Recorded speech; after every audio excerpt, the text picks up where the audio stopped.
So contact rate is essentially how many people do I actually get a hold of on the other line.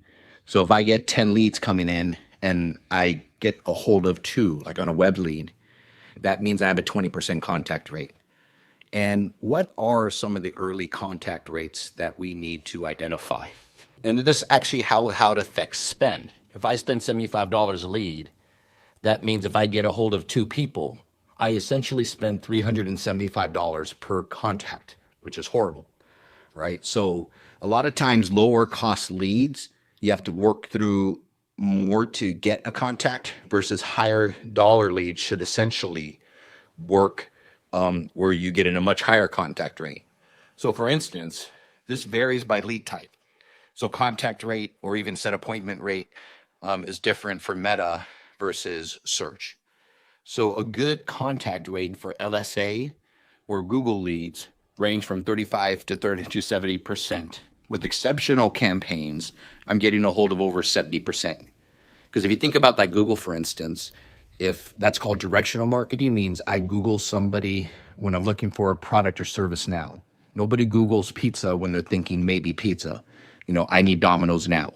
So somebody Googles roof or any home service, they're actively shopping for a product and service. So if they fill out a lead from directional marketing methods, essentially that should be a much higher contact rate because these are people shopping now for a product or service.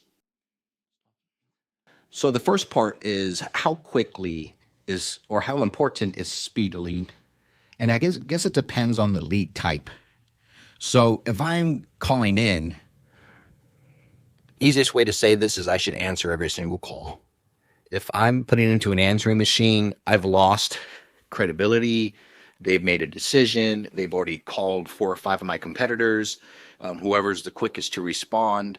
Speed to lead is everything. So calls, you should always be able to answer a phone call.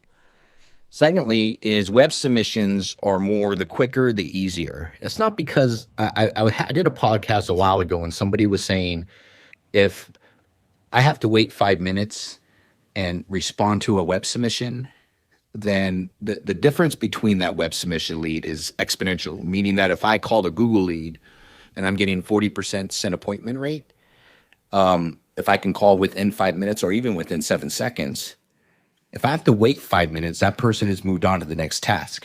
It's not because they weren't an active shopper, but now I went from a 30 to 40% sent appointment ratio to maybe 7%.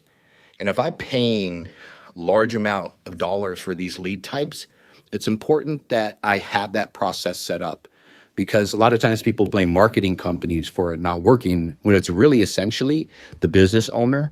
If I'm taking the calls and I'm on top of a roof doing the bid and I'm dealing with marketing, I shouldn't be answering phone calls, or if I am busy during those times and it's a set time, I shouldn't be paying for leads during the times that I'm busy.